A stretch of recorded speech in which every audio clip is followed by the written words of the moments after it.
Hello, thanks for joining me for your in-depth monthly horoscope for February for the Sun and the Ascendant. If you have yet to subscribe to my channel, please click or tap on the bell notification symbol. If you'd like to talk to me directly, you can do so on Twitter, or if you'd like a one-to-one consultation, please see the link beneath this video and check out my testimonials. Also, if you want an immediate analysis of what the future holds for you based on your time, date and place of birth, my affordable written reports, you can get 30% off on a special offer. If you get your character analysis too, please see the link beneath this video as well. Hello Cancer, and welcome to your in-depth monthly horoscope for February. The month begins with the Sun in the sign of Aquarius, joined by Mercury, the planet of talk and thought, in reverse, Jupiter, the planet of growth, and Saturn, the planet of structure. The 8th house for you represents where you're most invested. This can be in an emotional context where you're very close. It could be in terms of a financial situation, a business. It could be your interests around property, shares, savings, insurance policies, legacies. But in a more spiritual context, this is the sector of potential change. So with the 8th house, what makes way provides new growth. So it's the sector of the phoenix, if you like. So if there is something in your situation which isn't quite working as you would like, and you're feeling concerned about it, this is a natural process which is going to bring about a renewal. But obviously when we go through that process, it can be very painful, very uncertain, and not very comforting. And one of the things you really treasure is, of course, security.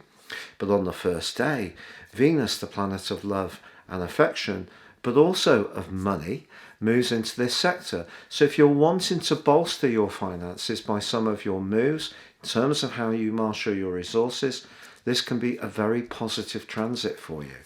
Also, Venus going through the sign of Capricorn, as it had been, was very much about the talking, the relating side of your relationships.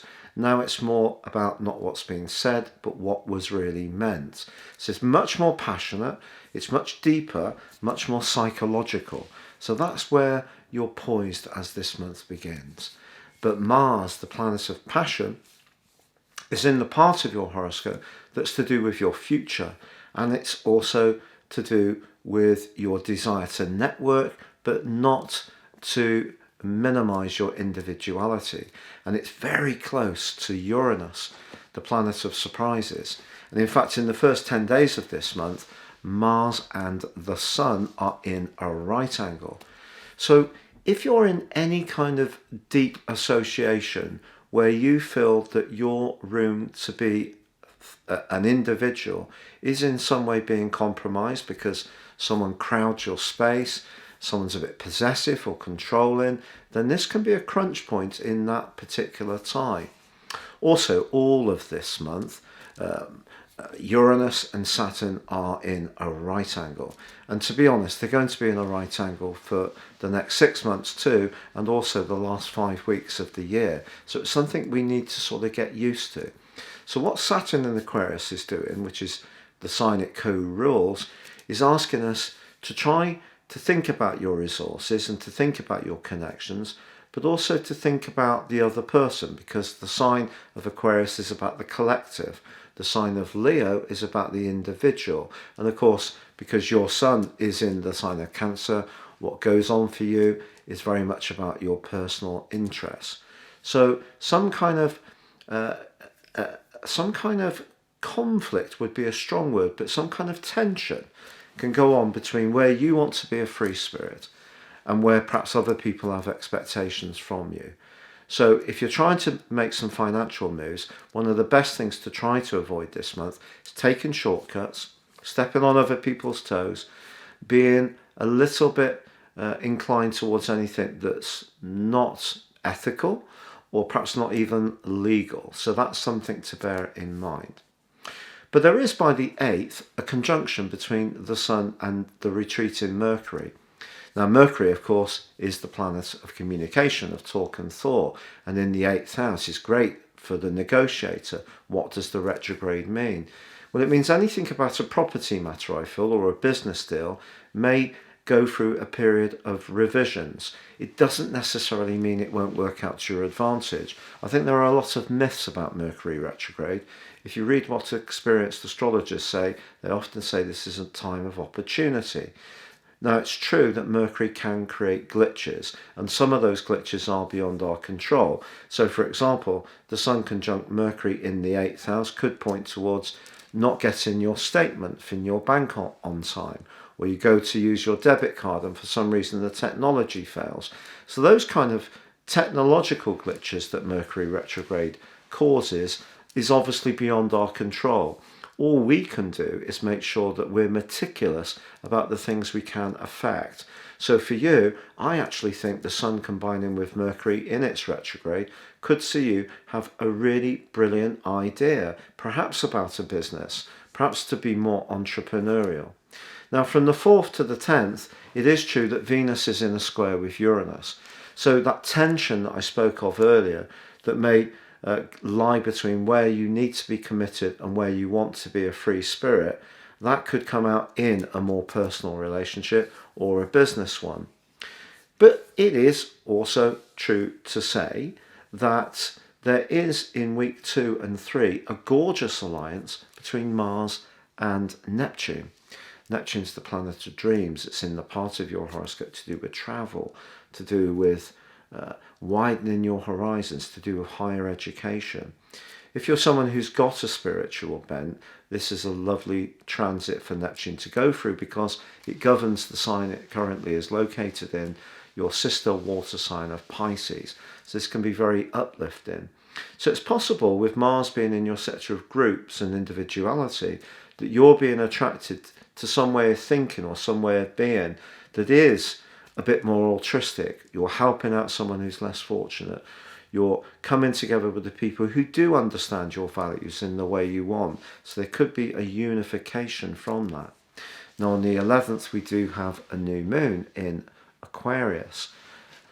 That gives you a boost in the following month if you are wanting to grapple with your longer term finances or making some deep changes within your psychological outlook. And it is forging a semi-sextile to Pluto. Pluto remains in your sector of relationships, and I think since 2008 there probably has been some radical changes in this area of your life. So here I'm thinking if there is something that needs to be talked about, and talked about where you're really holding your heart, you're not being too protective.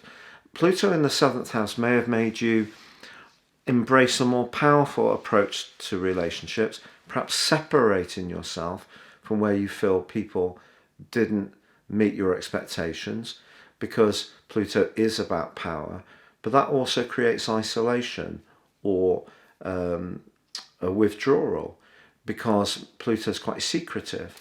So I think what the position of the new moon in Aquarius is saying to you is try to embrace the opportunities to build dialogue, even if it is at a deeper level. Now, on the 18th, the Sun heads into your sister water sign of Pisces. It's followed on the 25th by Venus. So you have the Sun, Venus and Neptune all in this part of your situation. Now, travel is obviously locked down for many people.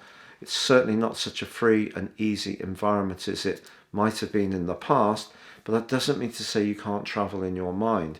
And if you do make contacts with people at a distance or who are different, that can actually be very inspiring to you.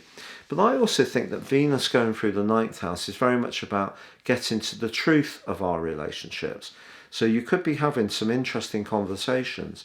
Also on the 21st of February, Mercury ends its retrograde. Now it doesn't come out of shadow. In other words, it doesn't get to the point where the retrograde began at 26 degrees Aquarius until the middle of March. So there's a little bit further to go in resolving perhaps that business situation, that financial funding situation. Perhaps you're trying to downsize, release capital, or perhaps you're trying to buy somewhere else. All these kind of things can be very affected by Mercury because that's to do with transactions. And again, like I said before, you can't control the person who's your real estate agent. You can't control your attorney or lawyer in the UK. All you can do is keep in touch with them the best you can and hope that they're processing the information in an efficient way.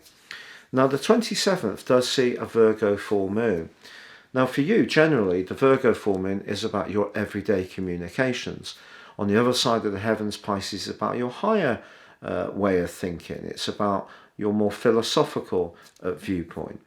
But there is, dissecting them, the angle of Uranus. So Uranus is in that part of your situation that's to do with you wanting to embrace a new, exciting future for yourself that's freer, more individualistic, and where you're very true to your core values. But what I would say is that with Uranus being on both the Sun and the Moon, not in a negative way, one sextile, one trine, it's possible that someone can confront you with some information or be quite upfront and frank with you. Uranus is the planet of truth, so you may feel that you're the one who's decimating the truth out to others, but someone else may want to send some information back to you, which could be a bit frank or a bit surprising, or it can happen quite quickly, which is what does occur with Uranus. Now, from the 3rd to the 9th of this month, there is also a conjunction between Saturn and Venus.